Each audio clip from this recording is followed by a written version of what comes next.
My entitled stepdad is saying that if he doesn't walk me down the aisle, then he's gonna boycott my wedding and tell his whole family not to show up. But at this point, I'm considering cutting him off, especially when I consider all the terrible things he did to my mom, my sister, and now me. Because right now I'm so done and I just don't know how to handle this. Here's what's going on. Subscribe to Am I the Jerk and hit the bell to turn on notifications. Okay, for a bit of context, my biological parents divorced when I was 3 years old. My stepdad filled that role for 23 years, but he was not a good man. He was awful towards my mom and sister, but he mostly kept me out of it because I was apparently the favorite. So I grew up with this constant internal tug of war, needing a father figure, but also being terrified of him. Now, just to give you an idea of the environment, one night my parents got into a massive argument. My mom then came into my room to sleep, and my stepdad walked in, poured a full bottle of soda all over her while she was in my bed, and when I yelled, "Hey, what is going on?" he literally kicked my bedroom door in, and I had to hide under my bed. And yet the next day, he would then turn around and try to be the assistant coach for my soccer team. Meanwhile, my biological dad lives 30 minutes away, and he has never once asked to see the house that I bought. I recently invited him over, prepped a ton of food from scratch, and he texted me at the last minute saying he forgot and canceled, and I was left sitting there with all this food. Now, because my biological dad has always let me down, I always assumed that my stepdad would be the one to walk me down the aisle when I get married. Well, my fiance and I got engaged a few months ago. I wanted my mom and stepdad to be a part of the journey, so I invited them to tour a venue I fell in love with. It's a beautiful, popular vineyard. It's about 20 minutes outside the city, but it offers complete privacy with nobody around, air conditioning, a massive field for kids to play in, as well as tons of nearby lodging estates. Well, my mom and stepdad are currently going through a divorce, and my mom just sent me multiple recordings that she captured of him basically talking trash about me behind my back. He was caught saying, "Not picking a place that is conducive to people coming from all over the country is rude. Everyone's only thinking about the bride and groom and not any of the guests. When you entertain, you have to think about your guests as well." He then followed it up with a snarky, "Oh, come enjoy my day and sit in the scrubs afterwards," even going as far as to claim that I don't know how to entertain people and that I'm being selfish. But in reality, his actual issue is that the venue is an hour from the airport, and I guess he wanted his family to have a beach vacation during my wedding weekend. He thinks driving 15 minutes from the beach is ridiculous and complained that you have to drive past the ghetto to get to my venue. And I gotta be honest, that really hurt. To make matters worse, I just found out that he told my mom that if he isn't the one walking me down the aisle, then he's not coming to my wedding, and he's gonna be telling his family not to go either, claiming that they're just gonna boycott the wedding too. He completely lacks the ability to handle not having control over my day, and it's awful. And at this point, I'm just so done. I want to cut both of these men out of my life permanently. Their love and presence have always been entirely conditional on their terms. So seriously, am I overreacting for wanting to pull the plug on both of them and just have my mom walk me down the aisle? Because right now, I don't know what to do. Okay, dude, your stepdad sucks.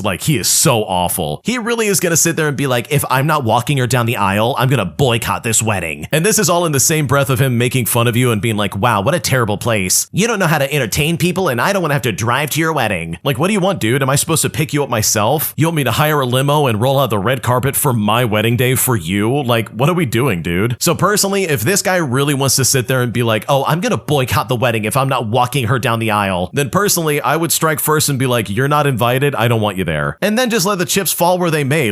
This guy sucks. And in my opinion, it kind of makes sense as to why your mom's divorcing him, because this clown sounds like a real piece of work. If you want to submit your own stories, go to AmITheJerk.com/submit. It's the best place on the internet to get your voice out there, and honestly, we want to hear what you have to say. I also need to say that Edwardson left the funniest comment earlier where they're like, "Now truly I am first." And this is really funny because anytime the video drops, I'm always in the comment section watching, and I'm like, okay, who's gonna be first? And yeah, it looks like Edwardson got it this time, and it's hilarious in my opinion, because I'm reading this comment as if they're exhausted after a long battle on the field. They hang up their sword and they're like, "Finally, I'm first." And it's dude, congratulations, you did it. I'm proud of you. So yeah, everybody give a big shout out to Edwardson. I'm so proud of you, dude. You did it. You're fantastic, and we love and appreciate you. But without further ado, let's get back to the video and on to the next story. My friend formally terminated our friendship and has now gone out of her way to talk crap about me behind my back, putting me in a situation where I am seriously devastated by this, and at this point I just don't know what to do. Here's what's currently going on. Okay, so I've been friends with a girl who I will call Molly ever since the 5th grade, and we're now going into our 3rd year of university. So it's been about 8 years of friendship overall, though we did lose contact during high school. We reconnected when we entered the same major, and it was surprising because we both started university a year after high school graduation. I took this major on as my second field of study. Meanwhile, Molly had just returned to the city. Now, this is important because this year, I have to write my bachelor's thesis, so I've been incredibly busy with double majoring and exams. But the issues with Molly started when she strongly implied that I was more of an acquaintance than a friend, and yet she still wanted the benefits of friendship, like confiding in me, counting on me in tough situations, and having a shoulder to cry on. Because she didn't understand my perspective when I tried to talk to her, I started treating her like an acquaintance in return. The real breaking point came when my mom was hospitalized for brain surgery. I wanted to be with her, but it conflicted with an exam date that we were discussing. I suggested changing the date, and while most people had no issue with that, Molly absolutely did. She said the first alternative date didn't suit her because she'd be hungover, and the second alternative was no good because she'd be too tired after exam week. I talked to her privately and I told her that I was really hurt that she didn't care, especially when people I'm much less close with showed genuine empathy. But she replied that she saw no problem with doing whatever is most profitable for her. At that point, I just told her I understood and I decided to stop speaking to her entirely. And she actually seemed really offended when I rejected her hugs, but we didn't really discuss it any further. Well, one day after an exam, I ran into her in the parking lot and she said that we needed to talk, and I agreed. She suggested talking after the exams and I agreed to that. Keep in mind that I still have to defend my thesis and have twice as many exams as she does. After the final exam that we shared, she straight up told me that we should talk right then. Now, since I was waiting for a meeting and I had to head to like another exam immediately afterwards, I simply said that I didn't have time that day, and she said okay and just walked away. But a few days later, while I was at the hospital visiting my very sick grandfather, she sent me the following message. She said to me, "Hey, due to our recent situation, I would like to end our relationship. I've been meaning to talk to you about it for a few times, but it's clear you don't want to talk to me. Regardless, I hope we can find some kind of common ground." And I gotta be honest, this message just enraged me. She never actually tried to contact me outside of that one brief parking lot encounter, and I've had so much on my plate it's not even funny. I sent her a quick reply explaining I'd been short on time, and I proposed that we talk today. But meanwhile, I found out that she's been showing our brief, dry text exchange to anyone who will listen, basically bad-mouthing me in the process. I have absolutely no desire to continue this friendship, but I don't know what to tell her today. I want to politely but firmly get it across that she's never been a real friend to me, and I refuse to be used as like an ego boost anymore. So does anyone have any advice on what to say to her? I would greatly appreciate any kind of input because right now I just don't know what to do.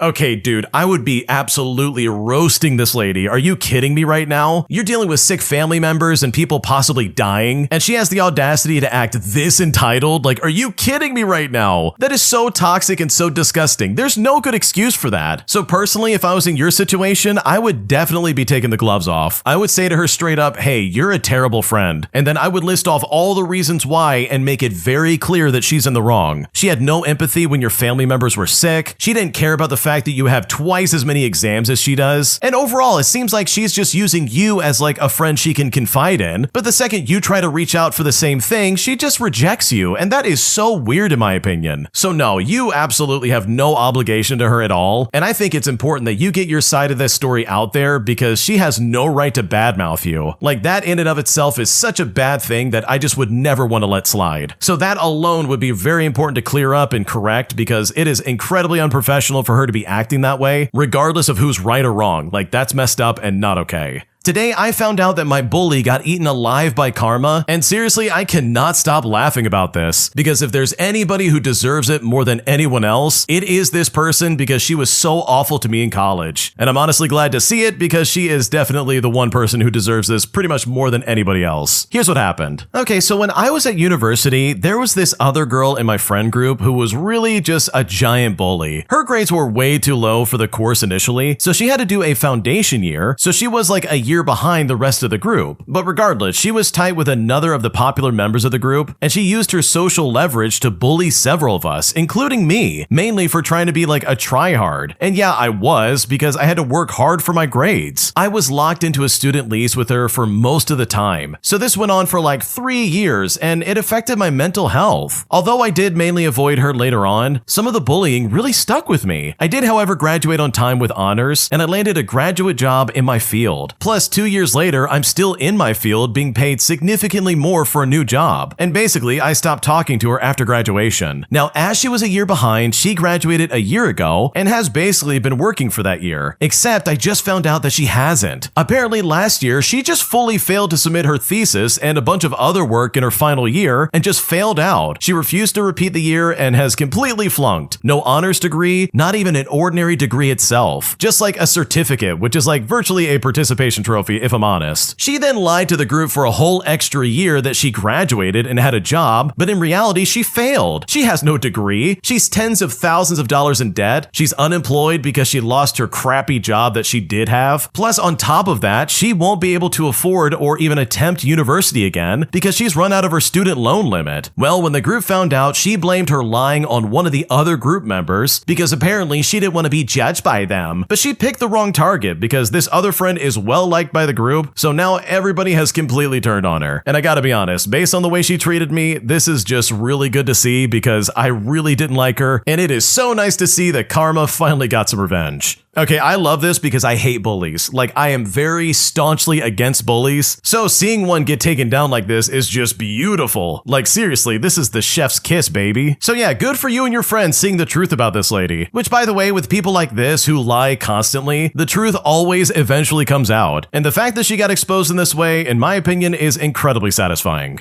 Am I the jerk for telling my best friend that if she doesn't start giving me gas money, then I definitely cannot give her rides any longer? Because this has seriously become an issue for me that I simply can't ignore anymore. And at this point, I just don't know if I made a mistake in even approaching this conversation. Here's what's currently going on. Okay, so my best friend and I live in a pretty small, boring town. So whenever we want to do something fun, it usually involves a long drive to another bigger city. And whenever she drives, I make sure to contribute whatever I can for gas. She's never asked me to, but I thought it was just common courtesy. Also, for a long time, she was the one doing most of the driving. I knew she was struggling to find a job and could use the money, and for a long time, it didn't bother me that she never really contributed anything in return when I drove. Like, I never asked her, because after all, I didn't think that she owed me just because I offered to help her out when I could. But now our situations have kind of reversed. She has a steady income and I'm the one struggling to find a job. A few months ago, I swallowed my pride for the first time, and I asked her if she could cover half the gas money for our drive to the city. And it's here that she said, "Oh, I can't afford it," which I knew wasn't true at all. She had just spent $200 on a new guitar, but I didn't want to make a big deal about it, so I just drove and didn't say anything. But from then on, it always was, "Hey, I'll get the next one," which never happens. Or she'll say, "Oh, I'll pay for the snacks." But it's like, dude, she's shelling out $10 at the convenience store. Meanwhile, I'm spending over $100 on a full tank. Or she'll say, "Oh, I just can't afford it right now." And I know I had no way of knowing for sure if that was true, but I just couldn't take it at face value with the expensive purchases that I saw her consistently making. But the breaking point came last week when me, her boyfriend, and my girlfriend were driving to the city, all for a night out. And for a bit of reference, I don't drink, so I was the designated driver like always. And like always, I asked if she could cover some of the gas money, and just like before, she said no. But this time I just said okay, and then I turned around, drove back to her apartment, and told her to get out. I straight up said that if she wasn't going to help me afford these trips, then we wouldn't be taking them anymore. And she immediately started crying and talking about how she never asked me for anything, and that she thought our friendship was more important than money. But it's here that I screamed at her that she was the one prioritizing money over our friendship, and that if she actually cared about the friendship continuing to exist, she would at least help out with gas every once in a while when I asked her to, instead of buying, another guitar that she never even would play. She then tried to launch into her usual, "I'll pay you next time," but I stood firm on the ultimatum. If there's no gas money, then there is no trips. Never again. The next day, when I asked my girlfriend if I'd gone too far, she told me that I was within my rights to set the ultimatum, but I could have at least waited until we were alone instead of losing my crap while the four of us were in the car together. And sure, I will agree with her there,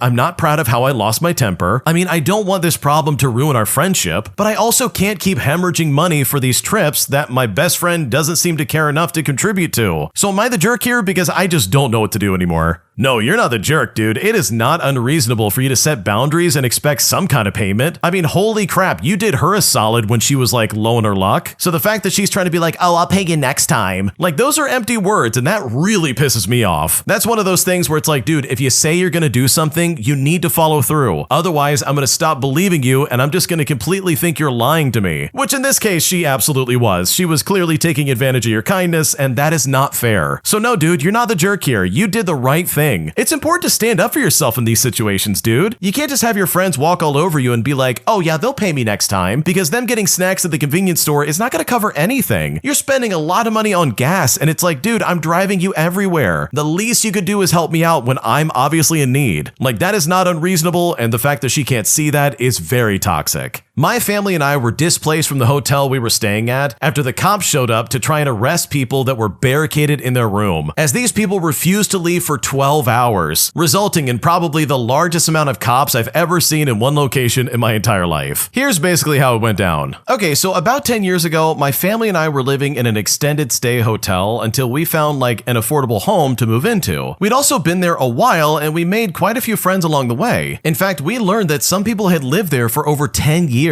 Well, one morning, my mom and I were relaxing in our night clothing watching television when we heard quite a bit of commotion coming from the hallway, but we just ignored it because loud noises were kind of common. Then at around 10:45, someone knocked loudly on our door, and they identified themselves as the police. Now, needless to say, my mom and I were really taken aback. Every door had a peephole, so we cautiously looked through it, and sure enough, a handsome policeman stood in the hallway. We opened the door just a little bit, and he informed us that there was a situation happening in the hotel, and that we would need to evacuate immediately. We then told him we needed to get dressed, and he urged us to hurry up. We then asked what was happening, but he wouldn't tell us any details. So we quickly got dressed, we threw on our everyday wigs, we grabbed our purses, and we headed out. Everyone was fleeing the hotel in groups, and some people were driving away. It was really chaotic, and we were nervous and afraid. And there were a lot of cops outside, like many cop cars lined up. We asked others if they knew what was going on, and we got different stories from everybody. Some people were saying there was some kind of threat to the hotel, while others said that someone was holding someone else hostage in one of the rooms. We all headed down the street to another hotel and stood outside as tactical units and new crews showed up to the scene. We were worried as the hours ticked on, and honestly, nothing was changing. We essentially had nowhere to go, and we were getting hungry, and whatever was happening wasn't resolving itself. Well, after 5 hours of standing outside, a nice hotel neighbor drove me to McDonald's around the corner for food while my mom contacted one of my cousins who was at work. Fast forward, and after 7 hours, my dad was back and the situation was still unchanged, as many of us were still outside completely displaced. Some people went to other hotels while others slept in their cars. It was chilly out, so a large bus arrived so people could sit and warm up. Then my cousin left work and picked us up. She then took us shopping for overnight supplies, as we weren't really allowed back into the hotel for needed items. Well, we then slept over at her house, and later we found out via the news that a young man and woman with outstanding warrants had been taken into custody after a 12-hour standoff with police. Apparently, they had barricaded themselves in their room and refused to come out for 12 hours. They said when they finally coaxed them out, they came out peacefully, and that's great and all, but they scared the crap out of the rest of us, and they seriously inconvenienced pretty much everyone greatly. One man had just went grocery shopping, and all of his food spoiled because he couldn't put it away in the fridge in time. Some people didn't have family to stay with, or a car, or even money for another hotel, meaning that they were stuck waiting for like 12 hours. In fact, another man needed to get to work and was taken there via police car. It was really one of the craziest and scariest situations because we really didn't know what was happening, but I'm glad it all ended well, and I'm grateful for my hotel neighbors and my cousin. Okay, dude, this must have been crazy to go through because this sounds like the plot of a movie, bro. Like, holy crap, dude, people are barricading themselves in the room. There's cops all over the place. Like, seriously, that sounds insane. But holy crap, I feel for the people who had to like wait outside. That sucks. Like, I would hate that, dude. That is like miserable. Here you are at a hotel and you're like, I have no money. I don't have a car. What am I gonna do? Meanwhile, you've got like Bonnie and Clyde downstairs just holed up in the hotel room they're staying in, being like, we're not gonna leave for anything. Welcome to 12 hours of misery. So yeah, I think this is like the ultimate you're entitled situation because these people were like obviously criminals that needed to be taken down. And I'm glad it ended peacefully. Like, I'm glad nobody got hurt because that definitely would have made like the whole situation way worse. Am I the jerk for refusing to give my landlord a key to my bedroom after he literally broke into my room without telling me first? Because right now I feel like my privacy has been severely violated, and at this point I just don't know what to do. Here's what's basically going on. I'm a 29-year-old female and I've been renting a room in a large house for about 6 months. My landlord, who I will call Rick, who's in his 40s, also lives in the house along with one other tenant. When I moved in, the bedroom door had like a standard handle that didn't lock from the outside, but since I value my privacy, I asked Rick if I could swap the handle for one with a key lock, to which he said that was fine. As long as I didn't damage the door, he was completely okay with it. So I bought one and I installed it myself. Well, last week I went away for a long weekend, and it's here on Saturday that I realized I left my iPad at the house. So I checked this location with like a GPS application that I had on the iPad, and to my surprise, it showed it was actively online, and then a few minutes later, I got a notification on my phone that my smart lights in my bedroom were turned on. Well, when I saw this, I immediately called Rick. He answered and sounded a bit startled, and I asked him, "Hey, are you in my room right now?" He then hesitated and said, "Well, yes, I noticed a weird smell coming from this hallway, and I wanted to make sure there wasn't a gas leak or a plumbing issue." Now, here's the thing. There was no smell. When I got back, the house smelled completely normal. Furthermore, I know for a fact I locked my door before I left. When I pressed him on how he got in, he admitted that he used a credit card to bypass the latch because the lock I installed is a bit cheap. And when he said this, I was absolutely furious. Nothing was missing, but the thought of him picking my lock and being in my private space, while I was hundreds of miles away, seriously made my skin crawl. Well, yesterday I went out and I bought a much higher quality deadbolt lock, and I just straight up installed it. And when Rick saw it today, he blew up. He told me that under the lease, he has a right to access all parts of the property in an emergency and demanded a copy of the new key. But I told him absolutely not. I said that after he misused my trust by breaking into my room for a fake emergency, he lost any right to a key. I then told him if there is a legitimate emergency, he can call the fire department or the police can kick the door down. But he is definitely not getting any unsupervised access to my room ever again. Well, he's now claiming I'm violating the lease, saying that I'm being a combative tenant and making him feel like a criminal in his own home. The other roommate thinks I'm justified, but also says I should just give him the key to try and keep the peace,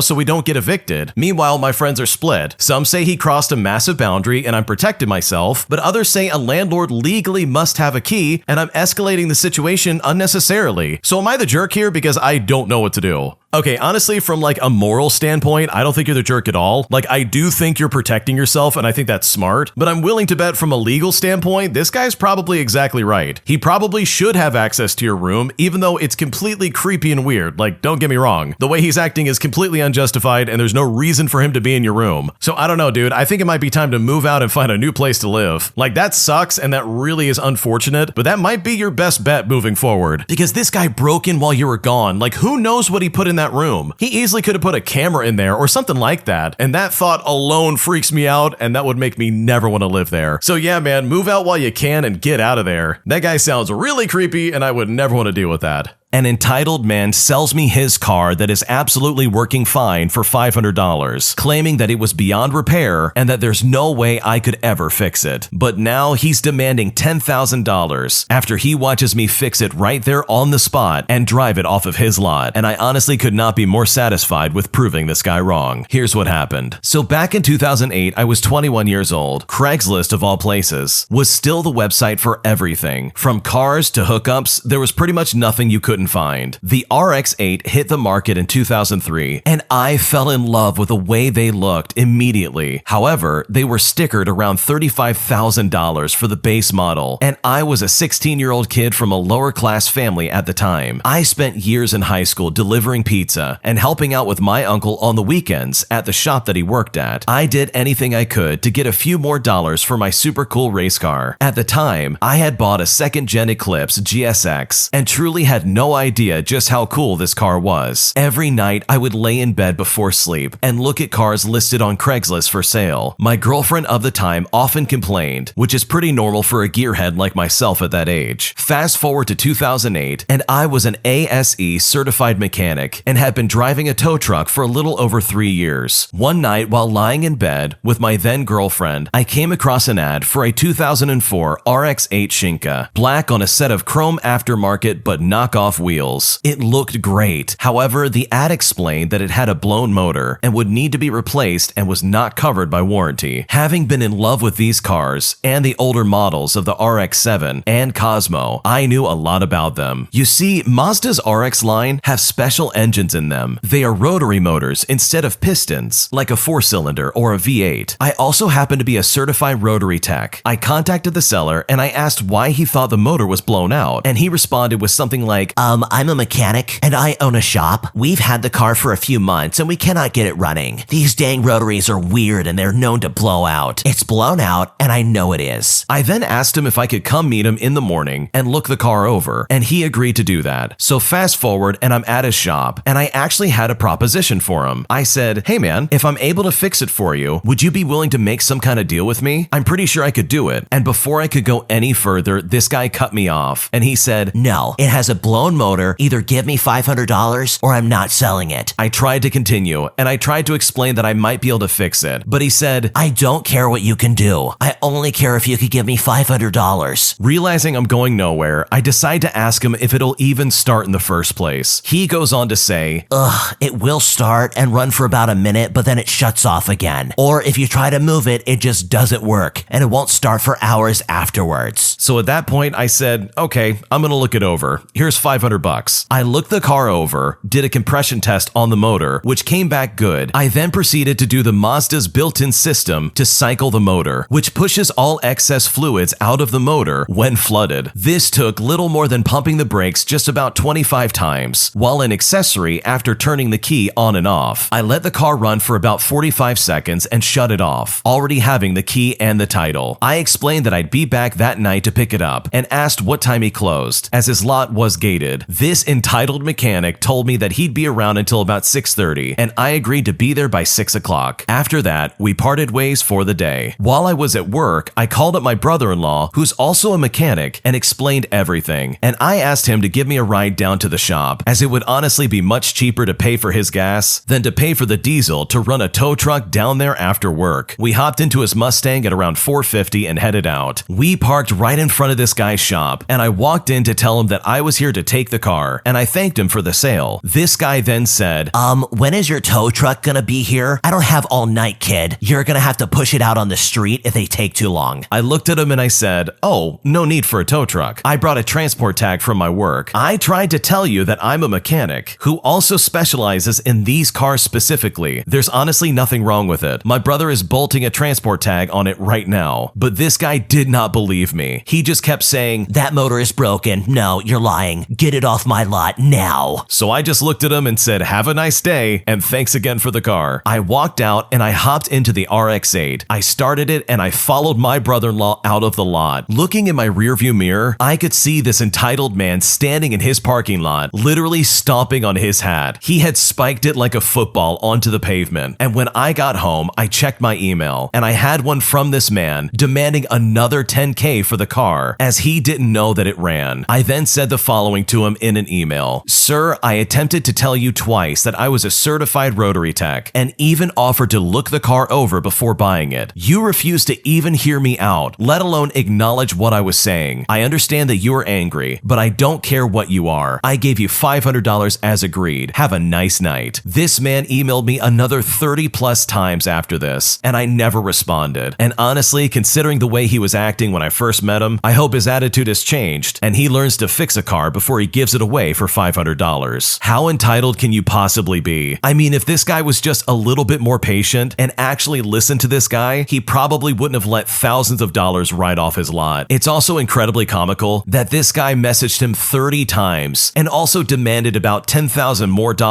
for a car that he already sold off. I mean, in my opinion, it's not the original poster's fault that this guy did not know what he was doing. Like, literally, this is on this cocky mechanic that didn't want to hear what this guy was saying. If he was just a little more patient and shut his mouth, he probably could have worked out some kind of deal, and they both could have gotten away with a lot more money. So good for the original poster for knowing what they're talking about and taking the deal that this guy was demanding, because sometimes entitled people like this need to learn the hard way, and it sounds like this guy definitely got the message. My coworker harasses me at work for being trans, and I have had just about enough of this, and I don't know what to do. For a bit of background, I've been working at McDonald's for 6 months now as a drive-through cashier. I am 19 years old, I'm trans-masculine, and I'm very neurodivergent. Until this last Friday, literally nobody cared since it was never relevant, and at the end of the day, I'd been doing my job well. So why should my private life matter, right? Well, allow me to introduce Kyle. This is not their real name. Kyle, as of the time of posting this story, has only been working at my workplace for 1 week. Last week, when he started, I happened to be sick. Due to this fact, the first place he was trained was at my regular position, so he could be back up when I was gone. This week, when I returned, I naturally was put in my normal spot. Now, something to keep in mind is that the spot that I work at in the building is the least physically intensive thing you could do at this restaurant. In contrast, it is the most mentally demanding spot in the building, as it's one where you really have to be at the top of your game. You have to take orders for drive-through customers on one of the lanes, as well as accept payments for all customers that come through, making sure not to incorrectly have them pay for someone else's food, and to make sure customers' orders are correct in general. Oftentimes, you would be doing two things at once. Otherwise, the customer's wait time would skyrocket. Over the past 3 days, here's what he has done in chronological order that I have personally witnessed. To start things off, he hit on a girl coworker while standing uncomfortably close to her, only for her to look back at me in a visibly uncomfortable manner, as we both laugh in the kind of way where we both know that we're silently saying, please get this guy away from us. And this interaction was literally the first time I'd ever met him. He also told our manager to his face that he has an attitude problem after being told to get off his phone and put his headset back on to help the customer he kept waiting for 5 minutes, because apparently his friend came through the drive-thru and wanted to call them while he was working, and he was dumb enough to answer his phone. He also had some serious issues with trying to figure out the menu. For example, he asked me if a certain item was still on the menu in the first place, so I asked him if he was even able to select the item in the first place. He responded by saying, well, no, and so I say to him, okay, well that means that we don't have any. But of course, he decides to go against everything I have to say, because he says, I don't think so, just ask the general manager. And I was really confused by this, because what does a manager have to do with any of this? I say to him again, if you can't select the item and the icon says that it's unavailable, it means we don't have any. You can't sell an item we don't have to the customer. You don't need to ask the manager for that either. After half a second of silence, the only thing Kyle responds back with is by saying to me that apparently I'm annoying, and then he proceeded to ignore me for the rest of the day. He also asked me to get a box of barbecue sauce packets, and I obliged, regretfully so. After I brought a newly opened box of sauce, he demanded, not asked mind you, that I fill the sauce containers for him. And when he barked that order at me, I told him no. I had to take orders from the cars that were waiting in line. He then demanded a second time to fill the sauces, this time much more forcibly. I just snickered at him and said no again, and went to take the orders back at my spot. While I was walking away, he called me slow. Then he later called me lazy, which is whatever. Some days later, it is time for me to go on break. As he was my backup, he was to take over while I go eat something. As I'm inputting my start break time into the system, he turns to me and says, so what makes you think you're a man? I stopped in my tracks and I stared at him. After I took a moment to process what he said, I see him looking condescendingly at me, expecting a response. I say to him, I just am. I look flatly at him, already done with his garbage. He then says, what about your hair then? For some context, I've been growing my hair out since the 6th grade. I literally have the longest hair of anyone I know, and I'm absolutely not gonna cut it off just to please some jerk's need for gender norms to be upheld in his worldview. I reply by saying, you know I'm not the only guy here with long hair, right? And this is the truth. We share a cis male coworker who also has hair longer than some of the girls. The only difference between us is that I have terrible beard genetics, so I don't have one, while he does. And this pretty much ended the conversation that we had, as I just left after saying that I have to go eat my food. By the time I got back, his shift had ended, so I told my manager what he said to me. My manager, who was also pretty much fed up with Kyle, told me that I should have told him right away, so Kyle could be reprimanded harshly and swiftly. This last incident involved him seeing me walking out of the bathroom. He took that as an opportunity to openly complain to anyone who was within earshot that he was uncomfortable, that he had to share a restroom with a mentally ill girl, and that she shouldn't be allowed to work here because she has problems and isn't fit to work. Yes, he made absolutely sure to emphasize that I'm a she at any chance that he got. When not one but 2 managers on the shift told him he was behaving violently and out of line, he had the audacity to say again, well, they have an attitude problem. He hates me and treats me awfully, so it's not my fault I'm upset. As if him being told to do his job is somehow on the same level as him being rampantly bigoted towards me. Because of this, he was told to apologize to me or go home, but he refused to apologize, so he was told to leave. Even further, rather than being concerned about apologizing to me, he was more interested if he could still get a free meal out of the restaurant, which by the way was a resounding no. Now, as far as I know, I've taken on the worst of his behavior consecutively, but by no means is my side all of it. Other coworkers have also experienced some semblance of discrimination, as well as general discomfort, harassment, and this weird holier-than-thou attitude that he has towards pretty much everybody. The only reason I'm his main target is because I seemingly took his favorite spot at work, where he could easily be on his phone. And honestly, I just can't stand this guy. How on earth does Kyle still have a job? Not only is he being hostile towards other people at the restaurant, but he's also being incredibly bigoted towards the original poster. Like, this is unacceptable in my opinion. To literally go out of your way to make a scene like this when someone's coming out of the bathroom just to go back to work is so inappropriate for a work setting, it's not even funny. Like, if they genuinely had a problem with that, they could go to their manager and discuss it there. But to purposefully make a scene just to try and embarrass this person is probably the definition of workplace harassment. So if anything, I mean, shame on these managers for not firing this guy sooner. It just baffles me that they would only send him home after so many situations that prove that he's just a danger to his coworkers. So what you could do is probably go above your managers and call up corporate. I mean, this guy is not a good human being, and he really should not be in the same workplace if this is how aggressive he's gonna be towards his coworkers. It feels like a very unsafe work environment, and honestly, I hope things work out for you for the best. My husband can't seem to understand why I'm upset about having to sleep in the car while we're staying with a friend, and I honestly don't know what to do. We ended up leaving a very toxic living situation. We were roommates with another couple, but ended up having to leave in a hurry. We are currently staying with another friend, but the problem at hand is that my husband is the only one allowed in the apartment. Apparently, the place is too small for the both of us to be in there at the same time. So basically, I've been in the car almost 24 hours a day for the last few days. I'm also disabled and I can't really walk very well. I told him tonight that I wanted to go to the hospital to check myself into getting back on some meds because I'm supposed to be taking them for anxiety. He's working a lot and he works a regular job and he also does DoorDash. He can't understand why I think it's bizarre that I'm not allowed in the apartment despite his friends knowing that we are married. It just doesn't sit right with me, and I told him I'm tired of sitting in the car almost 24 hours a day. I haven't had a shower since Friday and it's Monday night. I'm being forced to use the bathroom in a container because I cannot drive the car due to my disability. That's how weird and awkward things have finally gotten. It's honestly making me want to take a break from our relationship. I understand that he's worried about me going into the hospital. However, I'm trying to make him understand that this is something I need to do. I'm tired of basically having zero human contact except for basically only him. I'm not really sure what to do here, but I'm starting to grow resentful and anxious. I think I'm getting depressed as well. I just can't seem to get him to understand how I'm feeling, and I honestly don't know what to do. This is unbelievably sketchy. The fact that your husband is acting like this and not choosing to be at your side and maybe, I don't know, getting a hotel or something is really, really bizarre. I mean, he knows that you have a disability and you can't walk correctly, right? I mean, it's not like this has slipped through the cracks or anything like that. I mean, how could he honestly still stay at this apartment if you are not allowed inside of it? And I guarantee you it's not that small. There's no reason you couldn't stay in that apartment and actually have a roof over your head instead of being forced to live in the car basically. And to top it all off, you are being forced to go to the bathroom in bottles in the car, all because his friends aren't gonna let you inside to use the bathroom. I mean, this is actually really, really scary because this screams that something nefarious is clearly going on that his friends don't want you to know about. And worst of all, there's a good chance that he probably knows exactly what's going on. He is the one that's allowed to go inside the apartment after all. The original poster went on to say that apparently the friends don't want her in there because they don't know her that well, which is honestly just really weird and not a good enough excuse in my opinion to not allow someone to even go in there just to take a shower. I mean, these two are married. It's not like she's a complete stranger, so I'm really sorry that you're dealing with this, and hopefully you can find some other kind of living situation because what you're going through is absolutely unacceptable, and there's no reason for you to be locked out of this apartment and be forced to basically live in this car while he's allowed to come and go as he pleases. An entitled, caring Karen takes a man to court and forces him to make child support payments for her child, despite the fact that he is not this kid's father. But as a result, he took this back to court, and the former judge has been fired, and this lady lost her court case. So now she's being forced to pay back 3 years of child support payments, totaling to just over $23,000. Here's what happened. So my husband has a friend that has been ordered by the court to pay child support for a child that is not his, even though this child has a father that is involved and also pays child support. The mother has been double dipping because a judge decided to ignore the law and decided that this friend should be paying child support payments because the child was accustomed to a higher standard of living because of this friend's financial contributions to this household prior to the mother deciding to break things off and move out. Yes, it's as crazy as it sounds. The friend continued to help her financially because he still had feelings, and she was leading him on that they could maybe work things out. But when he finally came to his senses and realized that she was leading him on, he started dating his current girlfriend and stopped his financial aid. And when this happened, she absolutely lost her mind and ended up filing for child support payments. And the judge actually agreed that it was in the best interest of the child to grant her petition. This judge has since been removed from her post as a judge and is working as an advising lawyer in her family firm, which also now has a bad reputation due to her. After taking this all to court, the friend technically won, and the mother is ordered to repay him for 3 years of child support payments. He paid $150 a week for just a little over 3 years, but now she has to repay him at a whopping amount of $25 a week via wage garnishment because she made it abundantly clear in the court that she will not willingly pay him back. She will be paying this back for years due to interest and the yearly court fees. His attorney has advised him to wait 1 year and then they can file for an amendment to put liens on any property that she owns and possibly against any tax refunds she might get. But despite all this, he doesn't really feel like he won, considering how long it will take her to pay him back and the fact that he will probably be chasing her for years just to get his money. This story absolutely blows my mind because I honestly cannot believe that this judge legitimately went through with this and made this man make child support payments for a kid that is not even his. But even crazier, he's not the only one making child support payments. Like literally, there's already a father involved who's making payments and is involved in this kid's life. Like this judge is out of their mind for making this guy do this. It's just crazy because that's honestly so unbelievably corrupt. So it's great to hear that this lady got kicked out of being a judge because this is unbelievably unfair. So hopefully this guy's able to get his money back in full from this lady after paying child support for 3 years. And just in case you're wondering, I did the math, and if this guy's paying $150 a week for 3 years, that literally totals to $23,000. And that's a lot of money to pay to a kid that isn't even yours. I mean, how backwards can you possibly get? So in the end, hopefully it all works out, because under no circumstances did he ever deserve to be treated like this. My entitled stepmother demands to walk me down the aisle on my wedding day, despite the fact that I've never been close to her growing up, and she actively tried to replace my mom after my real mother passed away when I was 9 years old. And now, after I told her no, both my dad and my stepmother are refusing to show up to my wedding unless she can walk me down the aisle. Here's what happened. So my mom passed away when I was just 9 years old, and my stepmom by the name of Sarah married my dad when I was 11. I guess she hoped that we would one day be super close, and I would call her mom, but it's never happened. Sarah has always seemed fairly pushy. She would try to do things with me that I used to do with my mom, and it always ended poorly. Sarah would try to get me to not visit my mom's family because she thought it was taking away from family time. I understand Sarah wants to be close, but she kept on trying to replace my mom and it never worked. Me and Sarah aren't close at all today. When I turned 18, I moved in with my girlfriend, who is now my fiance. I don't really call or stop by the house to see my dad and Sarah. In fact, Sarah was the last person I told I got engaged. Recently, she posted on social media that her boy was going to get married and how excited she was, to be the mother of the groom and walk her son down the aisle. My dad wouldn't be able to do it because my dad is disabled. When I asked her about the post, she said that she thought she would be walking me down the aisle because my fiance was going to be walking as well. I told her that I was going to be walking with my fiance. She said that this was fine, but she was also really excited for the mother-son dance. I told her as well that there wasn't going to be one. She asked me why, and I straight up told her that the mother of the groom isn't going to be a role at the wedding since my mother is no longer living. This then caused her to break down crying, and she asked me why I hated her. I told her that I didn't hate her, but she kept accusing me of it because apparently to her, I've always treated her like garbage when all she's ever wanted to be was a mother figure in my life. At this point, I got angry and said that she could never be my mom. And you know what? I kind of feel bad about saying that. She then offered to pay for the wedding if that was the issue, but I still said no. Now she and my dad are upset and are currently saying that they won't be attending the wedding unless Sarah walks me down the aisle. My dad told me that Sarah stepped up to be a mom when mine was gone, and she's been a great mom and brought so much love to my life, yet I always rejected her. Can anyone give me any advice on what to do? Because I honestly feel very stuck. There is definitely two sides of this coin in my opinion. On one hand, I think it was very presumptuous of Sarah to assume that she would be walking you down the aisle. I mean, if the past lifetime for you didn't clue her in that you and her were really not that close to begin with, then I don't know what will. So she is completely out of line for assuming even in the slightest that she would be involved in that way. That's just incredibly rude. But on that same note, it really does not sound like you've ever given this lady a chance. Like it sounds like she really just tried her best to try and be kind and loving towards you. And maybe later down the line you can try and see that, but it honestly seems like you're being very insensitive towards Sarah. But in that same context, the fact that they're saying, oh, we're not going to show up to your wedding unless Sarah can walk you down the aisle is absolutely ridiculous. That is honestly the most entitled thing out of all of this. So I think considering all that's going on, I think you're definitely in the right here. Sure, both of you probably could have been a lot better growing up. It sounds like she definitely could have been a much better stepmother, and she could have done a better job of respecting your boundaries and understanding that she will never be your mother, and you also probably could have been kinder to her and given her some kind of chance in the past. But with the way they're acting right now, I don't blame you for approaching her and saying, hey, you're not walking me down the aisle. Obviously, in the context of this story, I'm sure there is a lifetime of examples you could share that would say, nope, she's really at fault here. And I totally believe you on that end. But I think with whatever you decide to do for your wedding, just make sure it's what you want to do. And if it means your dad and your stepmom aren't going to show up, then honestly, that's probably for the best, because they really do sound like they're very entitled. And that's not fair for you in the slightest, especially on your wedding day. My entitled parents never believe me when I tell them that my little brother is abusing me and being so terrible to me when they are not in the room. And despite all the mounting evidence, they still won't believe me no matter what. And I've honestly just had enough. So for some context, my little brother is an absolute nightmare. He has always been very unkind to me, and it's always been the case where my parents side with him a lot quicker than they'll ever side with me. So to start out, this particular situation started last week, and I had no idea my little brother was trying to continue this torment until earlier tonight. I'll start with what happened then. A few nights ago, I was enjoying dinner with my family before my brother swung his leg into me and kicked me in the leg. My parents didn't even react and expected me to just deal with it and move on. A few days later, I had just finished vacuuming the house. I sat down on my bed and relaxed, but was then disrupted by the sound of a vacuum again. I walked outside and I saw my brother vacuuming the places I checked thoroughly. I told him we didn't need to vacuum there, and as soon as I walked near him, he dropped the vacuum and he punched me. According to my parents, though, that was my fault, and I was supposed to just move on. Yesterday, I came home from work after a long and tiring day, and my parents needed to go out for the night. I had no idea about this, and they sprung it on me out of nowhere. They expected me to know, and were rather irritated that I didn't, even though they didn't explain anything. They ordered me to make dinner immediately. Luckily, there was some leftovers in the fridge that I could heat up. I went to the kitchen and I began heating up the leftover chicken. Once it had been heated up, I split up the container into two parts using a fork. I filled one bowl for me and another bowl for my little brother. I kept the remaining chicken in the container for somebody else if they wanted to eat it for lunch or dinner. My little brother then walked into the kitchen and snatched the container and the fork away away from me and dumped the rest into his bowl. I kindly asked him to give the fork back and told him that I was saving the rest of the chicken for someone else that might be hungry, but as I should have known, that was met by yells and verbal assault. I quickly apologized for making dinner for him, and then he started yelling horrible things at me. In his words, or what I can remember at least, he said to me, "You're the worst big brother. You failed at being a brother, and you're just so overprotective. I hate you, and I'm sorry that mom and dad have to deal with you." These words deeply hurt me, and I decided to retreat to another room for some alone time. As I sat there, I could still hear him yelling obscenities at me, and at this point, I started crying. I then noticed a dusting brush that had been broken in half and threw it into the ground in sheer anger. I know I should not have done that, as that was rather immature, but I couldn't think of expressing my rage and sorrow in any other way. He saw this and walked into the room I was in. He picked it up and he threw it at me. It nearly hit my head, and I threw up my arms to defend myself. I then get up from where I was sitting, and he ran away instantly. This isn't the first time he's thrown things at me either. He once threw a pen that almost hit me in the eye. I was almost finished with my dinner, and I thought that this was the end of it, but I was mistaken. He walked into the room while I wasn't paying attention and jammed the fork he was using into my arm, and as I was trying to defend myself, he ran off again, but I couldn't bring myself to chase after him. I finished eating my dinner, and I cried to myself in my room. I felt alone and unsafe. Then I heard the sound of the garage door opening and my parents returning from their party. I tried to explain what happened, as I couldn't handle this myself. I tried talking it out with my little brother, but that didn't work either. Their response was the usual, "You need to deal with it yourself." I tried to explain again that I needed help, but they instructed me to work it out with him, and it wasn't their problem. Eventually, I went back to my room incredibly annoyed. Now this afternoon, I had just come home from another long day at work, and I'm finally getting a break. I have finished all my work and need to wait for a special celebration next year in January, which is when I'll be returning there. I sat down, put everything away, and began watching some anime while playing a game on my Switch. I had already told my dad about my good news, so I was just waiting for my mom to get home so I could tell her as well. She eventually did come home, and I walked up to her room to tell her about my good news. I waited in the doorway and waited for her to get ready and put her stuff away before I could talk to her. As I stood there, I heard my little brother come up behind me, and he said the words, "Hey, Mom," in a welcoming voice, but then that voice turned into an aggravated tone for absolutely no reason. I remember him saying the words, "Oh my God," before stomping away. I tried asking him what was wrong later, but he told me to just get lost. I told my mom, and she was very happy for me as well. I thought my life was about to turn in the right direction, but I was wrong again. Later, when we were having dinner, my little brother decided to speak about last night and how awful I was to him. They believed all his lies, and I tried to explain what happened. Apparently, I kicked him first during that time that he kicked me, and I turned off the vacuum so he punched me. They believed this and berated me for acting like his parent and babysitter, even though that is exactly what they told me to do. I tried to talk to them about how they were wrong about all of this and tell them what exactly happened, as well as free myself from my brother's lies, but I was cut off again for apparently being disrespectful. My mother then started screaming and berating me about how her life was so hard, and she wants us to pretend to get along and be happy with each other, and she was basically just using me as her emotional punching bag yet again. I was resisting the urge to cry, knowing that it would only make things worse, because they would just yell at me for crying. My brother then brought up the fact that I said that my parents are using me as a scapegoat and a mental punching bag. I've never said that to him. He may have heard me muttering that at some point, but this only caused more yelling, and I felt incredibly stressed out. I tried to leave the table multiple times, but I was dragged back there verbally, even though I wanted to say no. I was forced to listen to how my little brother doesn't have any more compassion for me left, since I'm such a bad older brother. My parents tried to have us finish up with things we enjoy so they could escape to watch their scripted live action shows. Eventually, and after I left the table, I sat in my room and I cried. I felt awful. I was forced to listen to more lies and verbal abuse from my family, all because of one simple fact. I had the audacity to make dinner for my little brother, and I'm honestly just so sick of the lies. This is an awful living situation. Like, all things considered, your parents absolutely suck. The fact that they believe your little brother no matter what is deeply disturbing. I mean, if they had any sense about them, eventually, after all these moments of accusations against this spoiled, rotten little brother, they would eventually say, hey, maybe there's some kind of truth here. In my opinion, if you ever do have to babysit this spoiled, rotten brat again, I would start recording every interaction you have with him. Pull out your phone and record it on video. That way you can have visual proof that this kid is absolutely harassing you. It's unacceptable, and the way you're being treated is absolutely unfair, and it's borderline abuse. And hopefully you're able to get out of that living situation, because being treated like this on a daily basis is only going to make you more unhappy, and hopefully you can find some kind of solution. An entitled Karen freaks out because her dog accidentally ate her poop, and after I secure an appointment for this dog to see one of our vets, this entitled Karen freaks out and turns into an absolute monster, and I honestly could not be more in shock. Okay, so for this story, grab a chair and a hot drink and buckle up, because this one is a roller coaster ride. I used to work reception at a vet clinic in a very entitled customer-prone area. As you might imagine, that gave me customer service horror stories to fill an entire epic saga and then some. I loved my job, and I loved my patients. They were all the best boys and girls in the world, no exceptions. And I loved most of my clients, who were genuinely nice and gentle and polite, as well as thankful for our hard work. But the bad ones really made it not worth the time. The bad experiences tend to be the ones that stick with us the most when working with the public, because of how wildly and unexpectedly our expectations of human behavior get flipped every day. You always think it can't get any more unbelievably absurd, and you are always proven wrong. I come to you bearing one of those stories as tribute, a tiny treat, if you will. We need to suffer together, and we're all here for the hot tea and the sweet, sweet catharsis. One day, I was minding my own business at the reception desk when the phone rang, and I picked it up as usual, greeting the caller as I always do. A voice shrieked from the other side. No greeting, no introduction, nothing. Just a singular phrase, "My dog ate my poop." I was silent for a few seconds, trying to process if I had heard correctly, since we hear a lot of weird things in emergency clinics. But this was honestly new to me. I said, "I'm sorry, could you repeat that?" trying to clarify what she said. "My dog ate my poop." Her voice was shaking and she was barely trying to contain a scream. This time I couldn't contain myself. The words immediately flew out of my mouth, and I said, "How on earth did that happen?" Then the poor woman explains that she had left some stool samples on the sink, and when she wasn't looking, the dog just went there and decided they were an appropriate snack. I pulled up her file, and the dog is a fluffy, adorable, tiny lapdog who had the words care written all over his file, with very stern warnings from previous vets, meaning that he was a very spicy boy and he would bite. The owner was extremely nervous with this ordeal, and since I had never faced a similar situation, I asked her to be put on hold while I asked the vet what we should do in this situation. The vet was typing something on the computer when I got to her, and I tried my best to explain the situation. I look at them and I say,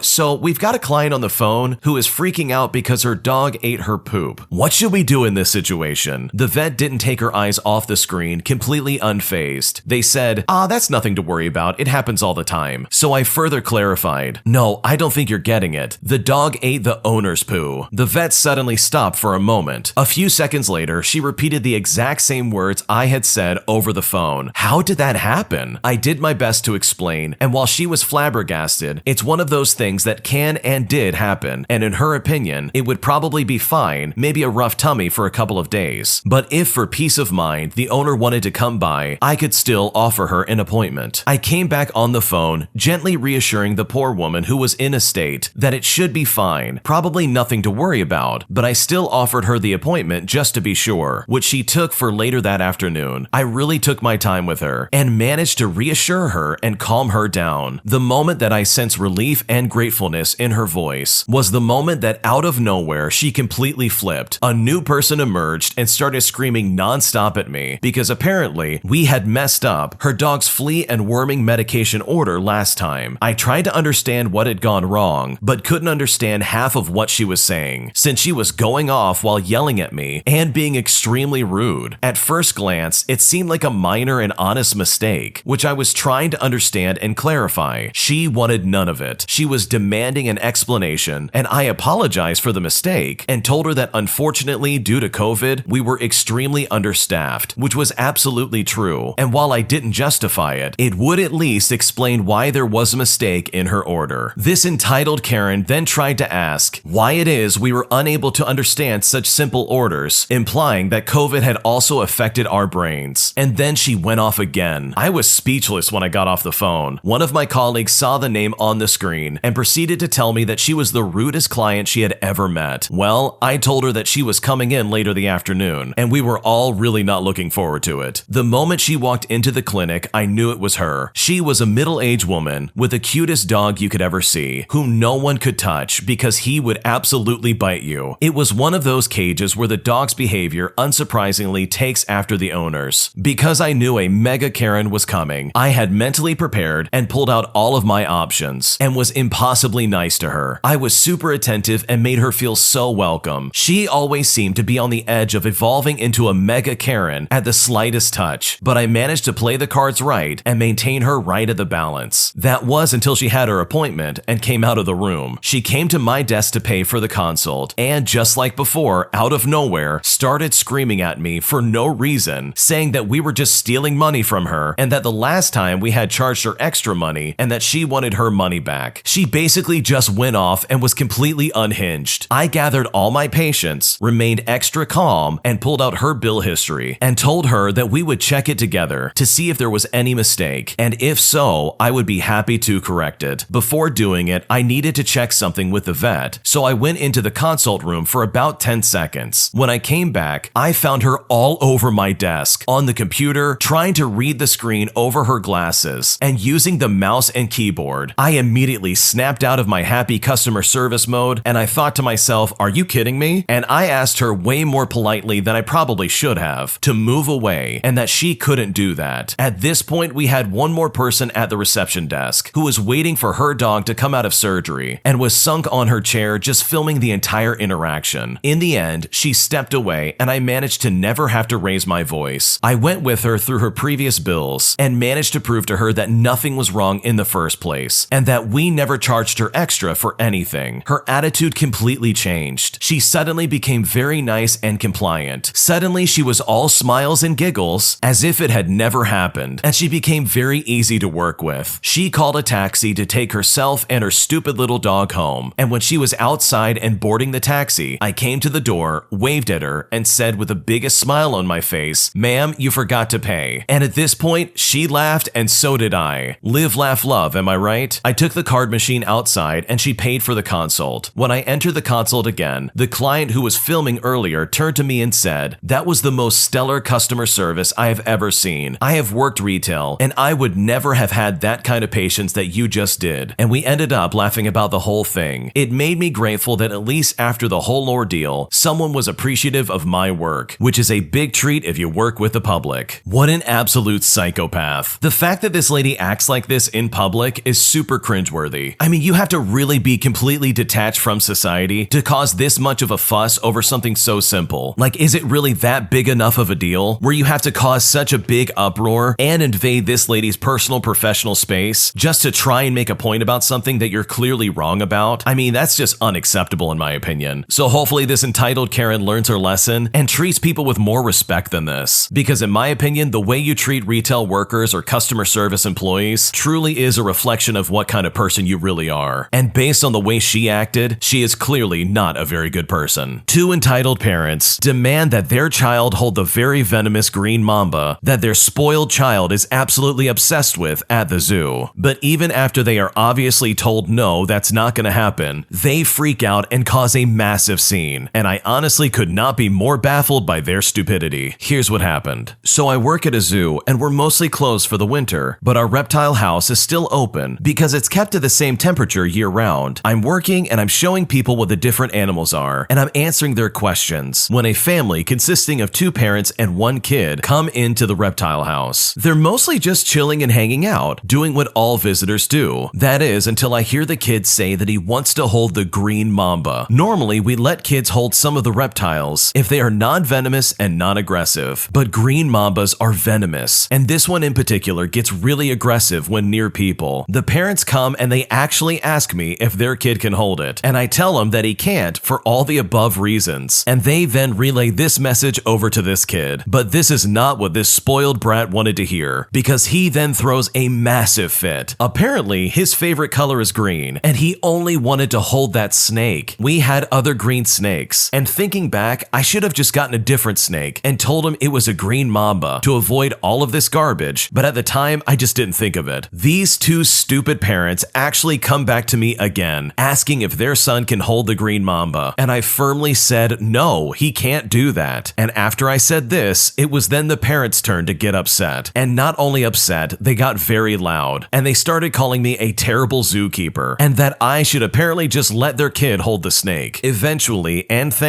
my manager hears the commotion, and so did pretty much every other guest. My manager comes over to see what's wrong. They tell him that I'm not letting their kid hold a snake, when our zoo lets kids hold snakes all the time. There's really only 5 snakes that we let people hold, mostly because snakes don't like being held. So my manager, trying to fix the situation as best as he could, tells the parents and the kid to follow him, as he would find a snake that they actually could hold. But they didn't want to hold another snake. They stopped him in his tracks, and they said, we want to hold this one, the green mamba, and they demanded that it had to be this one snake. He then looks at them and tells them exactly what I told them, stating that we can't let guests hold venomous snakes. And wouldn't you guess it, after hearing exactly what they didn't want to hear, they started yelling at my manager as well. Now, my manager doesn't have a lot of patience, so he just tells them to get out or he's gonna call security to force them out. They promptly left, but not without yelling some terrible remarks towards us, basically saying that they're never coming back. And honestly, with all things considered, I truly hope they never come back. The parents in this story are literally just complete idiots. Like, there's literally no other way to describe them. They were demanding for their kid to hold a green mamba. For some context, if you get bit by a green mamba, it quite literally shuts down your ability to breathe. I mean, that does not sound like a good time. And with all that in consideration, this snake will literally unalive you. Like, there's just no way around it. And these stupid parents were like, no, but our kid wants to hold it, please. Like, how stupid can you possibly get? So it's honestly probably really smart that the zookeepers say, nope, you're not holding a venomous snake, which is a lot different than a constrictor snake, but still equally as scary. I mean, snakes in general just freak me out for the most part, and I'm really not a big fan, so I just cannot understand anybody being like, ooh, let me hold that one. Like, nope, I'm out. I'm not gonna get near any of those. So hopefully these entitled parents educate themselves, because their spoiled brat of a child clearly has them well trained to pretty much give them anything that they want. And apparently that includes a highly venomous snake. My coworker criticized me and mocked me, claiming that I'm not working hard enough and that I'm not doing enough in the restaurant that we work at. And now it's making me question everything that I've currently been working for. And I honestly don't know what to do. So I went into the service industry to challenge myself. I have pretty bad social anxiety disorder, and so I thought if I put myself in an uncomfortable environment, I tough it out and come out the other end a better and more mature person. My parents agreed, my therapist agreed, and everyone was happy I was taking this step. But I don't really have a good time at the restaurant, and the thought of going back takes over all my thoughts in any given week. Everyone said to get out of my comfort zone, but they didn't mention that I may be in that uncomfortable zone indefinitely without the ability to improve. Now, let it be noted, the job itself doesn't make me uncomfortable. I've never felt nervous or incapable, even in the busiest of hours. I've never seen that kind of person, and even within my training days, I was totally calm, and I remember them being busy days. However, I made no connections. I really don't have any friends, and I am surrounded by people, yet I am very alone. The only thing that I have is that I have a good work ethic, and at least I know I'm doing a good job when it comes to keeping up with the buzzing tables, running foods, drinks, helping the servers, and so on, which in all honesty isn't hard, but at least I do it well. And then last shift, one of my coworkers pulled me aside and told me he had to have a serious talk. He said I need to pick up the pace because I was apparently going too slow, which I can understand. It sucks to have mistakes pointed out to you, but I mean, I will take it in stride and just do better. But he felt the need to keep going and could have just asked me to work faster, but he didn't. He went on to talk about how we all make the same pay and that they're all busting their butts while I'm barely working and making the same, then started comparing me to a tortoise. At that point, I got defensive and I said, look, I've been buzzing tables all day, to which he then commented about the pay thing again and actually called me a tortoise again, though this time started making mocking noises and finished it all off by saying, and that's how we all feel. I came out of that interaction thinking how weird it was. First of all, this is the first time anyone has complained about my work. I'd understand if he had asked me before to pick up the pace, and I didn't. And And then if he had to tell me again, then yeah, I'd understand the rant. However, this is the first time anyone has called me out on anything. It's also the first time someone's had something to say about my work that isn't positive or a compliment. I feel like it was super weird to go on a whole rant on why I should pick up the pace instead of acting like a normal coworker and simply asking me to do so. And now, because of a very simple request that was, in my opinion, completely unnecessary, turned into some massive confrontation.